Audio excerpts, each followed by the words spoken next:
I still remember the exact moment the words pierced me deeper than any scalpel ever could. "She deserves it more, honey," my mom said, not even looking up from arranging gourmet cupcakes on the tray. "Jessica's always been more dedicated to her studies. Audrey's always had other interests. Other interests." That was the phrase she used to erase 4 years of relentless study, sleepless nights, and a medical diploma, still warm in its frame. I stood there in my parents' kitchen, my hands shaking as I tried to process what I had just heard. My twin sister and I had both graduated medical school, with identical honors, identical GPAs. And yet, only Jessica's student loans had been paid off, completely erased by my parents, while mine remained a mountain I would spend years climbing. "Mom," I said, my voice low, fighting the tremor, "we both graduated with honors. We had the exact same GPA. I don't understand why you and Dad would pay off all of Jessica's loans but none of mine." Finally, she looked up, her expression carrying that familiar tinge of disappointment I'd known since childhood. "Your sister doesn't have a wealthy mentor like Dr. Fleming taking an interest in her future. You've always had advantages Jessica didn't." I nearly laughed at the absurdity. Dr. Vivian Fleming wasn't some gift wrapped and handed to me out of privilege. She was my research advisor because I had earned it through 80-hour weeks in the lab, while Jessica went skiing in Aspen with our parents. My so-called advantage was exhaustion. My so-called privilege was perseverance. "So I'm being punished," I whispered, "for working too hard and finding my own opportunities." My father walked in, then slipping an arm around my mother's shoulders, his voice calm, as though his logic might make the cruelty sting less. "No one's punishing you, Audrey. We're just being practical. Your sister needs more help than you do. You've always been more resourceful." Resourceful. That was the word they always used to justify their neglect. Resourceful was why they skipped my research presentations but flew across the country for Jessica's volleyball tournaments. Resourceful was why she got a brand new car for her 21st birthday, while I received a gas station gift card. Resourceful was the way they told me my independence was a gift while secretly using it as an excuse to abandon me. The next night was Jessica's debt-free celebration party. Their idea, of course. Invitations sent to family, friends, even our professors. The banner printed in gold letters, celebrating Jessica's achievement. As if graduating medical school debt-free was an accomplishment of hers rather than theirs. I promised I'd be there, though. The thought made my stomach knot. But as I walked out of the kitchen that day, my phone buzzed. A message from Dr. Fleming lit up the screen. "Need to speak with you urgently about the Patterson Fellowship." Big news. My heart pounded. The Patterson Fellowship, Johns Hopkins, the single most prestigious neurosurgical research position in the country. Only one graduating medical student nationwide would be chosen. I stared at my mother's frosted cupcakes and realized with a sick twist of irony that the favoritism I'd endured all my life wasn't just unfair anymore. It was about to become publicly humiliating. Jessica and I had always been framed as opposites ever since the day we were born 6 minutes apart. She arrived loud, laughing, demanding attention. I was quiet, observant, content to watch the world before stepping into it. She was the outgoing twin-star athlete, the one who made friends easily. I was the bookish one tucked in the library with astronomy charts and anatomy textbooks. And from the very beginning, our parents had made their choice. They went to every soccer game, every dance recital. My science fairs earned me a quick good job before they hurried off to Jessica's spotlight. In high school, when we both announced we wanted to be doctors, they cheered for her and worried for me. My dad had patted my shoulder, saying medical school isn't just about being smart, Audrey, it's about grit. Jessica has always pushed herself harder. The irony was a cruel companion as I worked part-time jobs through undergrad, pulling a perfect GPA, while Jessica struggled through physics and chemistry, cushioned by expensive tutors my parents happily paid for. When she had to retake the MCAT, they bought her an exclusive prep course. When I scored in the 98th percentile on my first try, all they said was, "That's nice, dear." Despite everything, I didn't resent Jessica. She was my sister, my twin. She hadn't created their favoritism, she just benefited from it. Sometimes I even saw the guilt in her eyes, the quiet discomfort she never put into words. We made it through medical school together side by side. 4 grueling years of rotations, exams, and sleepless nights. I thought maybe finally our parents would see us as equals. But instead, when I presented research at a national conference, they were too busy attending her community service award ceremony. Then came Dr. Fleming, the renowned neurosurgeon who saw me, not Jessica, not the resourceful twin, not the afterthought. She saw me. She told me once, "You have a gift for research, Audrey. You see patterns others miss. That can't be taught." Under her mentorship, I flourished. For the first time, I felt like someone recognized the very qualities my parents dismissed. And now, the day before Jessica's grand celebration, Dr. Fleming wanted to meet. She looked at me with piercing blue eyes and said, "Audrey, the committee has made their decision on the Patterson Fellowship. They've selected you." My world spun. The Patterson Fellowship. Mine. Loan forgiveness. A stipend. A chance to finally step out of my sister's shadow, not through favoritism but through undeniable merit. Then Dr. Fleming's voice softened. "Your parents invited me to Jessica's celebration tonight. I'd like to announce the fellowship there if you're comfortable with that." My stomach dropped. Jessica's night. My parents' showpiece. My mother's perfect cupcakes, her banner, her narrative. If the truth came out there, it wouldn't just be recognition, it would be a reckoning. And for the first time in my life, I wondered if I was ready for it. I walked into Jessica's party that evening, with my heart hammering like a war drum in my chest. The house was glowing with warm lights, guests already gathering in clusters, sipping champagne and praising my sister as though she had invented medical school itself. A massive banner stretched across the wall in glittering gold letters. "Congratulations, Jessica. Debt-free." I stood frozen for a moment, staring at it. Debt-free. 2 words that defined the gap between us, the wound my parents had carved with their favoritism. I still owed nearly $200,000 in student loans. Jessica owed nothing. And to them, that imbalance wasn't just acceptable, it was something worth celebrating. "Over here, Audrey." Jessica called out, her smile wide, arms full of flowers from yet another admirer. She looked radiant, I'll admit. Joy suited her. But there was something in her eyes, a flicker of unease as she noticed me hesitate. She knew, even if she didn't say it, that the unfairness hung between us like smoke no one wanted to name. I moved through the crowd, forcing smiles, shaking hands, listening to relatives gush. "We're so proud of Jessica," Aunt Margaret said. "She's always been the shining star. You must be so happy for her." I nodded, my throat tight. Happy. That was what I was supposed to be. My parents floated by, their arms linked, their faces flushed with pride. My mother kissed Jessica's cheek and announced loudly to the guests, "She's worked so hard for this. No one deserves it more." The words hit me like a punch to the ribs. I felt my nails digging into my palm, trying to keep my expression neutral. No one deserves it more. Did my sleepless nights, my research breakthroughs, my sacrifices mean nothing? I caught sight of Dr. Fleming across the room. She was speaking quietly with a professor from our med school, her expression as composed as ever. When our eyes met, she gave me a small, encouraging nod. My stomach flipped. I knew what was coming. The evening wore on, the chatter growing louder, the drinks flowing freely. My mother clinked her glass, calling for everyone's attention. "We'd like to thank you all for coming tonight to celebrate Jessica's incredible achievement. Becoming a doctor is no small feat, but doing so debt-free is something truly extraordinary. Let's raise a glass to Jessica." Applause thundered. Glasses clinked. Jessica flashed under the spotlight, and for a moment I saw the little girl who used to beg me to braid her hair before school, who used to crawl into my bed during thunderstorms.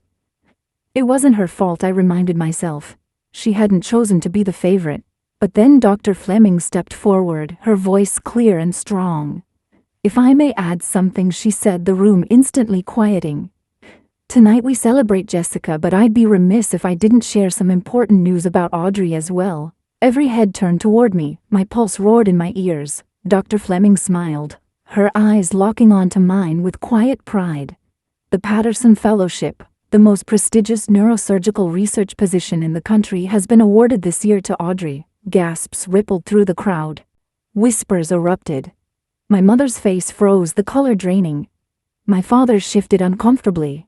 Jessica's smile faltered, her eyes widening in shock. For a moment, time stood still. I felt the weight of years pressing down on me. Every dismissal, every overlooked achievement, every moment I was told my sister deserved more. And now the truth stood in the open, undeniable. Applause began hesitant at first, then growing louder, genuine. People turned to me with admiration, their congratulations spilling over. My chest tightened with emotion, tears threatening, but I stood tall, forcing myself to meet their eyes. Jessica stepped closer, her hand brushing mine. "Audrey, why didn't you tell me?" she whispered, her voice trembling. "Because I hadn't known how. Because I was afraid of overshadowing her, afraid of the fight it would cause, afraid that even with undeniable proof my parents would still find a way to minimize me." But in that moment, surrounded by family, professors, friends, and my parents' stunned silence, I realized the truth. This wasn't just my victory, it was my reckoning, and I wasn't afraid anymore. The applause washed over me, but I could feel my parents' eyes like daggers at my back.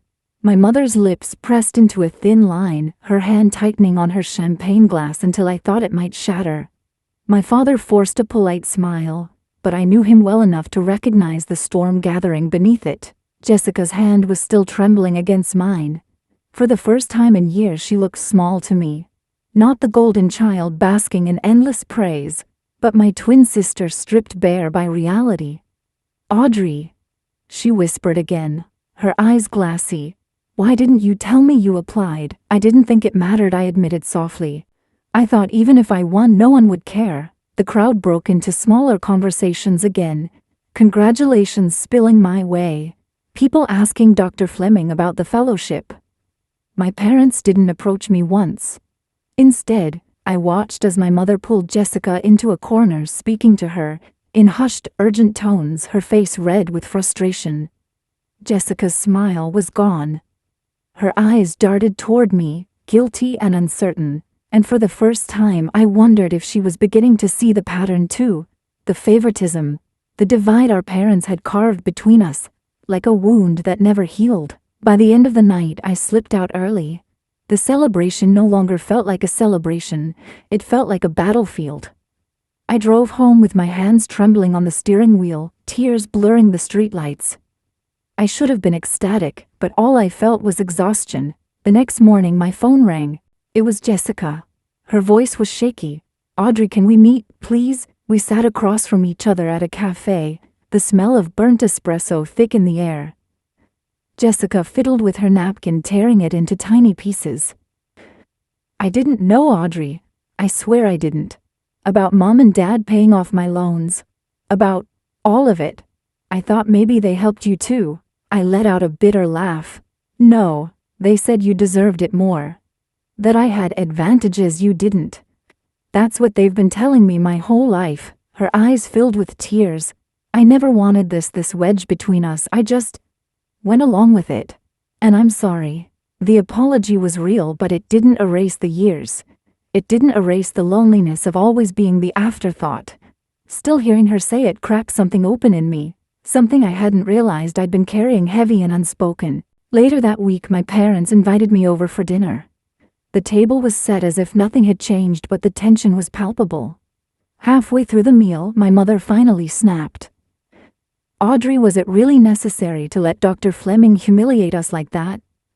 Turning Jessica's night into your spectacle." I stared at her, disbelief boiling inside me. "Humiliate you? It wasn't about you. It was about me. For once in my life, it was about me. You could have told us privately," my father interjected, his voice firm. "Announcing it in front of everyone made us look like fools." I set my fork down, my appetite gone. "Maybe you needed to look like fools.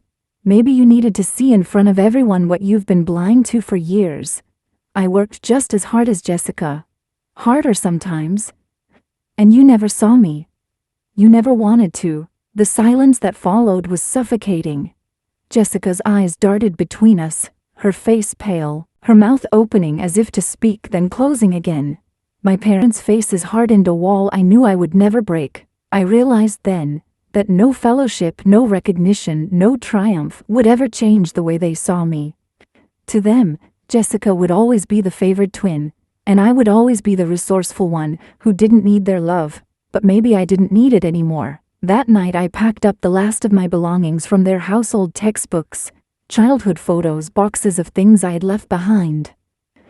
As I carried the final box to my car, Jessica stood in the doorway. Her eyes were wet. "Please don't shut me out, Audrey. I don't want to lose you too." I paused, the box heavy in my arms. For her, I would leave the door open. But for them, our parents, I knew it was already closed.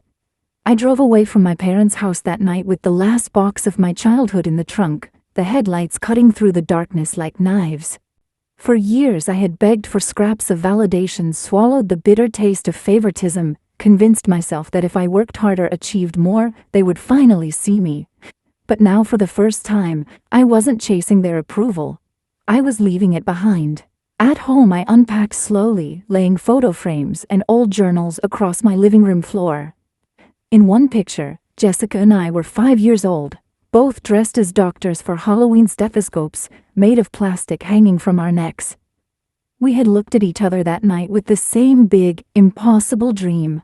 We'll be doctors together one day. And we had done it. But somewhere along the way, our parents had decided only one of us deserved the spotlight. Days turned into weeks. The Patterson Fellowship consumed me, orientation, research prep, moving closer to Johns Hopkins. For the first time, I felt my worth reflected in the world outside my family's narrow view. Dr. Fleming welcomed me into the team with pride, telling me, "Audrey, you weren't chosen out of pity or politics. You were chosen because your work speaks louder than anything else." Her words became my anchor. Whenever my parents' dismissals echoed in my head, I reminded myself my worth was not theirs to define. Still, the fracture ran deep. Jessica called me often, sometimes in tears. "Mom won't stop comparing us," she confessed one night. "Now it's not me being the favorite, it's you being the threat. I feel like I can't win with them." I sighed, gripping the phone tightly. "You were never the problem, Jess. Neither was I. The problem is they built this competition and forced us to play it." She was quiet for a long time. Then she whispered, "Maybe it's time we stop playing." The words lingered with me. For years I had thought of my parents' approval as the prize, the thing we were both running toward. But maybe the real prize was stepping off the track altogether. The confrontation came sooner than I expected. One Sunday my parents invited both Jessica and me to a family dinner. I almost didn't go, but Jessica begged me, "Please, for me." When we arrived, the table was set with china, the air heavy with unspoken tension. My mother wasted no time. "Audrey, we need to discuss how your behavior has affected this family. Announcing that fellowship the way you did. Do you realize how it made Jessica look? How it made us look?" Jessica flinched. "Mom, stop. This isn't about Audrey embarrassing anyone. She earned it." My father shook his head. "We're not saying she didn't earn it. We're saying she should have been more considerate." Jessica needed that night. I felt something inside me snap, a tether I had held on to my whole life. "Do you even hear yourselves? You gave Jessica tens of thousands of dollars to pay off her loans while I'm drowning in debt. You dismissed my accomplishments for years. And the one time someone else recognized me, you call it inconsiderate." The room fell silent. My voice shook, but I pressed on. "I am done trying to prove myself to you. I am done begging for love that comes with conditions. If supporting Jessica means erasing me, then I don't want your support at all." Jessica's eyes were wet, her voice trembling. "She's right. You've been doing this our whole lives, pitting us against each other. I won't be part of it anymore." My mother's mouth opened, but no words came out. My father looked down at his plate, his jaw tight. For once they had no script, no justification, no easy dismissal, just silence. I stood, pushing my chair back. "I'm leaving. Not just tonight. I'm leaving this cycle behind. You can keep pretending one of us is worth more than the other, but I won't play along anymore." Jessica rose too, her hand brushing mine. "Neither will I." We walked out together, side by side, the cool night air hitting our faces like freedom. For the first time, we weren't twins divided by favoritism. We were sisters united by truth.